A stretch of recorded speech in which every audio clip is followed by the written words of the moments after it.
வணக்கம். செய்திகள் வாசிப்பவர் மோசஸ் ரத்னராஜ். முதலில் தலைப்புச் செய்திகள். முதற்கட்ட வேட்பாளர் பட்டியலை வெளியிட்டது அதிமுக. கூட்டணி கட்சிகள் போட்டியிடும் தொகுதிகளின் பட்டியலையும் வெளியிட்டார் எடப்பாடி பழனிசாமி. கணவர் இறந்தபோது பரூலில் கூட சசிகலாவை அனுமதிக்காதவர் பழனிசாமி. இபிஎஸ்ஐ போட்டு தாக்கும் ஓபிஎஸ். என்னை வேட்பாளர் என இங்கே பேசியதை நான் ஏற்றுக்கொள்ள மாட்டேன். காட்பாடி பிரச்சாரத்தில் அமைச்சர் துரைமுருகன் தடாலடி. பாஜ ஜாடிக்கு ஏற்ற மூடி அதிமுக, முதல்வர் ஸ்டாலின் விமர்சனம். தமிழ்நாடு சட்டமன்ற தேர்தல் கையேடு 2026 வெளியிட்டார் தமிழக தேர்தல் அதிகாரி அர்ச்சனா பட்நாயக். மருத்துவ செலவுகளுக்காக 50,000க்கும் மேல் ரொக்கமாக எடுத்து செல்லவும் அனுமதி. தொகுதி ஒதுக்கீடு பேச்சுவார்த்தை இன்னும் ஓரிரு தினங்களில் நிறைவடையும். தமிழ்நாடு காங்கிரஸ் தலைவர் செல்வ பெருந்தகை நம்பிக்கை. இனி செய்திகளை விரிவாக பார்க்கலாம். தமிழக சட்டசபை தேர்தல் வரும் ஏப்ரல் 23 நடைபெற இருப்பதையொட்டி கூட்டணி கட்சிகளுக்கான தொகுதி பங்கீட்டு பேச்சுவார்த்தையை நிறைவு செய்துள்ள அதிமுக கூட்டணி கட்சிகளுக்கு ஒதுக்கப்பட்ட இடங்களை தவிர்த்து சுமார் 165 இடங்களில் போட்டியிட இருக்கிறது. இந்நிலையில் தேர்தல் அறிக்கையை நேற்று வெளியிட்ட அதிமுக இன்று 23 பேர் கொண்ட முதற்கட்ட வேட்பாளர் பட்டியலை வெளியிட்டுள்ளது. அதன்படி சேலம் மாவட்டம் எடப்பாடி தொகுதியில் அதிமுகவின் பொதுச் செயலாளர் எடப்பாடி பழனிசாமியும், வேப்பனஹள்ளியில் KP முனுசாமி, திண்டுக்கல்லில் ஸ்ரீனிவாசன், நத்தம் தொகுதியில் விஸ்வநாதன், தொண்டமுத்தூர் தொகுதியில் SP வேலுமணி, கரூர் மாவட்டம் குமாரபாளையம் தொகுதியில் தங்கமணி, வட சென்னையில் உள்ள ராயபுரம் தொகுதியில் ஜெயக்குமார், மயிலம் தொகுதியில் CV சண்முகம் ஆகியோரும் போட்டியிடுவதாக தெரிவிக்கப்பட்டுள்ளது. மேலும் மதுரை மேற்கில் Sellur Raju, Palacode KP Anbazhagan, Nannilam Kamaraj, Vedaranyam OS Manian, Viralimalai Vijayabaskar, Kovilpatti Kadambur Raju, Thirumangalam RB Udhayakumar, Sivakasi Rajendra Balaji, Maduravoyal Benjamin, Kalasapakkam Agri SS Krishnamoorthy, Thiruparankundram Rajan Chellappa, Bhavani Karuppanan, Jolarpet KC Veeramani, Karur தொகுதியில் MR விஜயபாஸ்கர் மற்றும் அரியலூர் தொகுதியில் தாமரை S ராஜேந்திரன் ஆகியோரும் போட்டியிடுவார்கள் என அதில் தெரிவிக்கப்பட்டுள்ளது.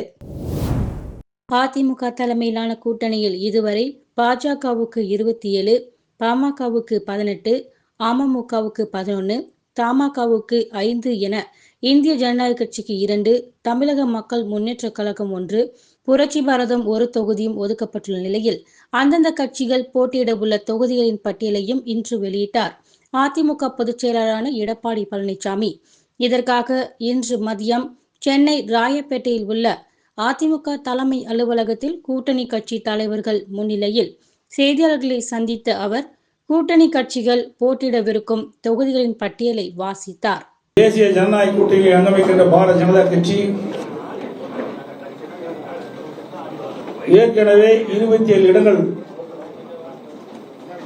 வருகின்ற சட்டமன்ற பொதுத் தேர்தலில் போட்டியிடுவதற்கு ஒதுக்கப்பட்டுள்ளன. பாட்டாளி மக்கள் கட்சிக்கு 18 இடங்கள் ஏற்கனவே அறிவிக்கப்பட்டுள்ளன. அம்மா மக்கள் முன்னேற்ற கழக கட்சிக்கு ஏற்கனவே 11 சட்டமன்ற தொகுதிகள் அறிவிக்கப்பட்டுள்ளன.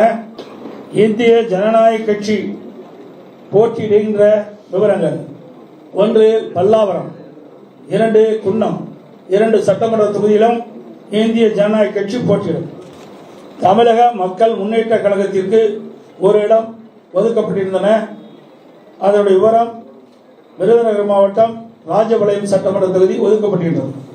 புரட்சி பாரத கட்சிக்கு 1 இடம் ஒதுக்கப்படுகின்றது.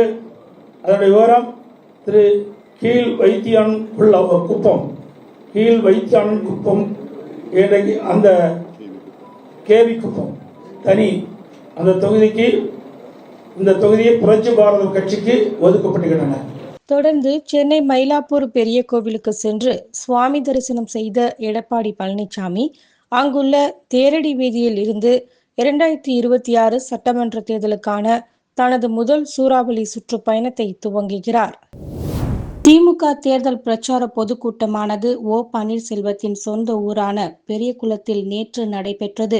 தேனி பாராளுமன்ற உறுப்பினர் தங்க தமிழ்செல்வன், பெரியகுளம் சட்டமன்ற உறுப்பினர் சரவணகுமார் மற்றும் திமுக நகர ஒன்றிய நிர்வாகிகள் மற்றும் தொண்டர்கள் 1000க்கும் மேற்பட்டோர் பங்கேற்ற அக்கூட்டத்தில் பேசிய ஓபிஎஸ், தளபதி தமிழக முதல்வராக 5 ஆண்டு தமிழகத்தில் சிறப்பான ஆட்சி செய்துள்ளார்.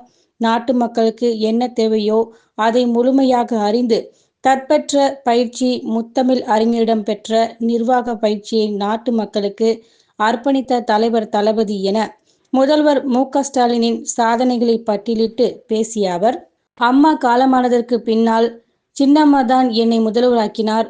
கேட்டார்கள், கொடுத்துவிட்டு வந்துவிட்டேன்.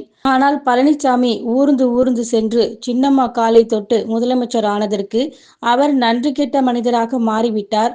கணவர் இறந்த நேரத்தில் சசிகலா பரோலில் வருவதற்கு கூட அனுமதி தர மறுத்த ஒரு நபர்தான் எடப்பாடி பழனிசாமி என அதிமுக பொதுச் செயலாளர் எடப்பாடி பழனிசாமியை கடுமையாக விமர்சித்தார்.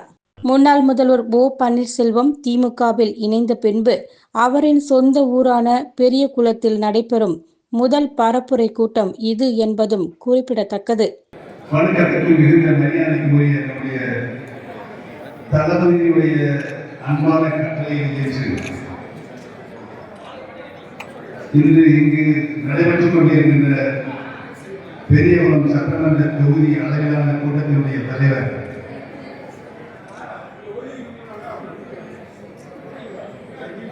இருந்து